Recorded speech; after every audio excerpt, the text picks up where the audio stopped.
Okay, well, we are presenting the design and validation of a two-phase gravity-driven microscale ThermoSyphon. This is the ThermoSyphon that we had. So first we need to do the setup preparation. Our setup contains of a Vertex 7 and has a thermal paste on top. We can connect the ThermoSyphon on top of it, and then we need to connect these two guys that are inlet and outlet of water. So this is the flow meter here to control the amount of water that comes in and goes out. And also we have a filter here. This is the filter. This is the filter that takes the impurity out of the ThermoSyphon. So what we do here is that we use a thermal stress test on top of Vertex 7. So we first load the thermal stress test, and when it starts, then we see that the temperature at different parts of ThermoSyphon starts to go up. So basically we have 4 thermocouples connected to different parts, and the one that we can follow is the riser one, the one which is here. So it's a riser one.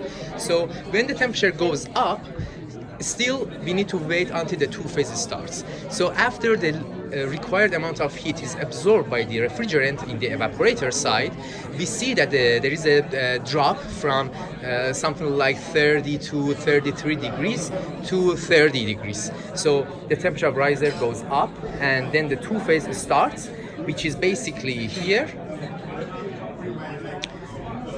Exactly here. So you see that the temperature is going down because it's when the two-phase has started.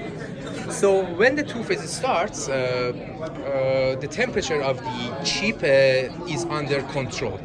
So the temperature goes down until the two-phase starts to stabilize, and from then we have a stabilized temperature on the chip too.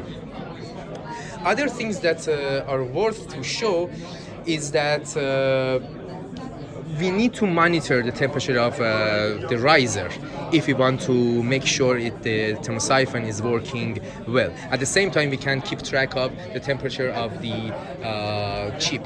So this ThermoSyphon basically was designed for 65 watts over a chip of 5 by 5 centimeter. So that's because it's working based on the amount of heat flux. As I said, we are using Vertex 7, but any kind of other chips like CPUs could be used.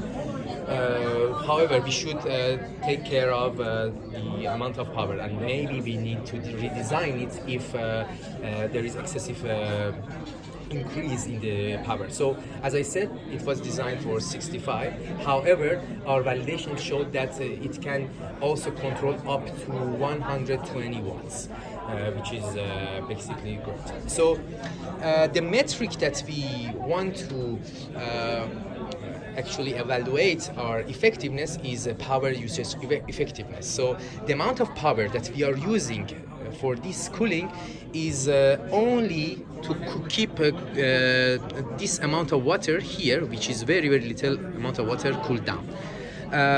It comes from a thermal bath here that we can set the temperature to whatever we want. This is one of the user-defined parameters that we can easily use it for different applications. And to cool down this amount of power, we need to consume very little amount of power, and then it means that the power usage effectiveness of our work is close to the optimal one. For the current prototype, we reach power usage effectiveness of 1.03.